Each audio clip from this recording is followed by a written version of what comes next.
Everybody please stand for our prayer. The Guardian Angel Prayer. Angel of God, my guardian dear, to whom God's love commits me here, ever this day be at my side, to light and guard, to rule and guide. Amen. Good morning, children. Okay, first let's check your attendance. So, who is absent for today? Oh, nobody's absent for today's class. Very good. So, what are the rules to be followed during our class discussion? First is, do not talk to your seatmate. Very good. The second one is, listen attentively. The third one is, raise your right hand if you want to answer or if you have some clarifications. Am I clear, children? Thank you. So please pass your assignment center aisle. Thank you so much. And now, before we will go to our discussion, let us first have some review. So what was our lesson we've discussed yesterday? Yes, Kate. Very good, Kate. So who can define what shape is? Yes, Trisha. Wonderful, Trisha. Thank you. Now, the last question is, who can give some insights about the lesson yesterday? Eric? Thank you, amazing. And now, before we go on to our discussion for today, please stand for our short energizer. You'll find lines that are perpendicular on a rectangle's perimeter. Or let's break it down even simpler. They make right angles in particular. Parallel lines never meet. Intersecting lines make V's.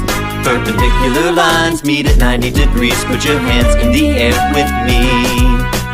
Parallel, intersecting, perpendicular, they're rectangular.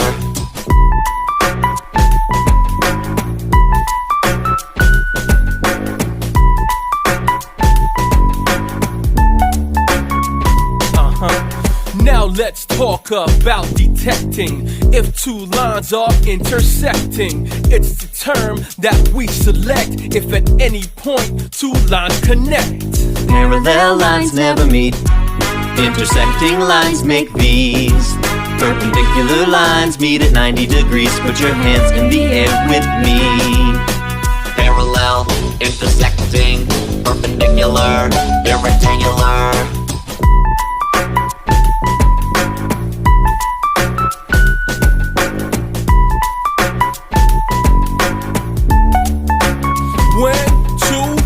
Will never touch, then you can tell that those two lines are parallel, like these telephone wires up above the street. Parallel lines will never meet. Parallel lines never meet. Intersecting lines make V's. Perpendicular lines meet at 90 degrees. Put your hands in the air with me. Parallel, intersecting, perpendicular, they're rectangular. Okay, children, thank you so much. Please take your seats.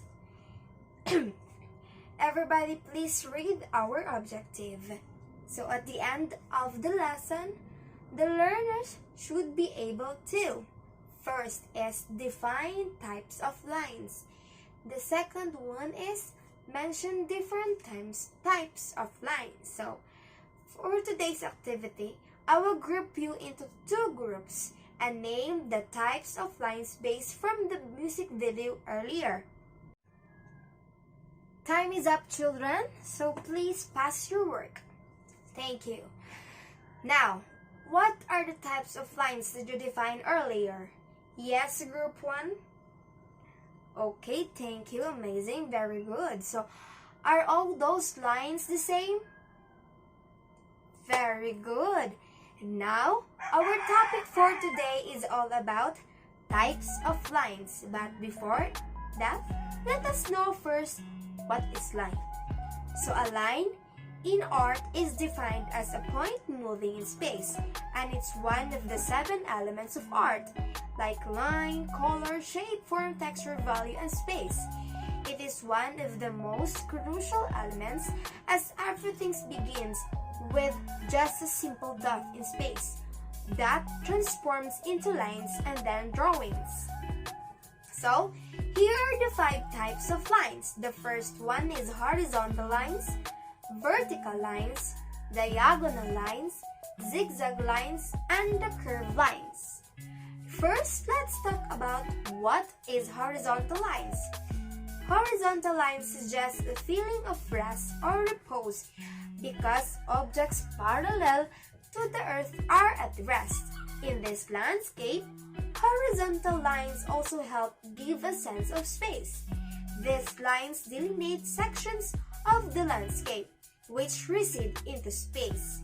Another examples of horizontal lines are straight lines parallel to the horizon that move from left to right. Did you get me? Okay, let's move on to the second one. It is vertical lines. Vertical lines often communicate a sense of height because they are perpendicular to the earth, extending upwards toward the sky. In this search interior, vertical lines suggest spirituality, rising beyond human reach toward the heavens. So the examples of vertical lines are straight up and down lines that are moving in space without any slant and are perpendicular to the horizontal lines. Am I clear? Okay, let's move on to a diagonal. A diagonal line is a straight line connecting the opposite corners of a polygon through its vertex. So, to learn about diagonals, we must first know that diagonal is a line segment. Did you get me? Okay, thank you. Let's move on to zigzag lines. Zigzag lines, one of the series of short, sharp turns or angles in a line or curves. A line path or pattern with a series of short, sharp angles. It is called the zigzag.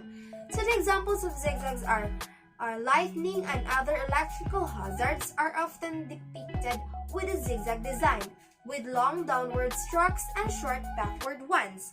The trace of a triangle wave or a sawtooth wave is a zigzag. So, picking shears are designed to cut cloth or paper with a zigzag edge to lessen fraying. Am I clear? Okay, thank you, and very good. So the last one is curved lines. In mathematics, a curve is an object similar to a line, but that does not have to be straight. Intuitively, a curve may be thought of as the trace left by a moving point. So the examples of curved lines is, the most common and prominent example of curved lines is the alphabet C. Yes, alphabet C and S. These letters of the alphabet are bent. In contrast, other letters like L, N, A, Z, and others are suitable examples of straight lines since they are neither curves but are joint segments of 2 or more consecutive lines. Did you get me? Now, I want you to group in yourself into 5 members and do this activity. Okay, so I will give 20 pop sticks in each members and form it into lines about what we have discussed earlier. Am I clear? Okay, I will give you 5 minutes to do the activity. Are you done, children? Okay, please pass your papers. Now, thank you so much and clap your hands for the job well done. So, what have you learned today, class? Very good. So why it is necessary to learn about lines? Yes, Erica? Wow, thank you, Erica, for your amazing idea. The last question is, what is the importance of lines in our real life? Okay, Ruby? Oh, very good. What a nice and a brilliant idea, Ruby. Thank you. Now, please get 1/2 sheet of paper and answer the following. Time is up, class. Please exchange your work to your seatmates. Oh, Everybody got a nice score. Clap your hands to yourselves. Now, for your assignment to be passed tomorrow, in a 1/4 sheet of paper, define what a form in arts is. Am I clear? Thank you. And now, thank you so much, children, for listening. And you may now take your snacks. Goodbye, children.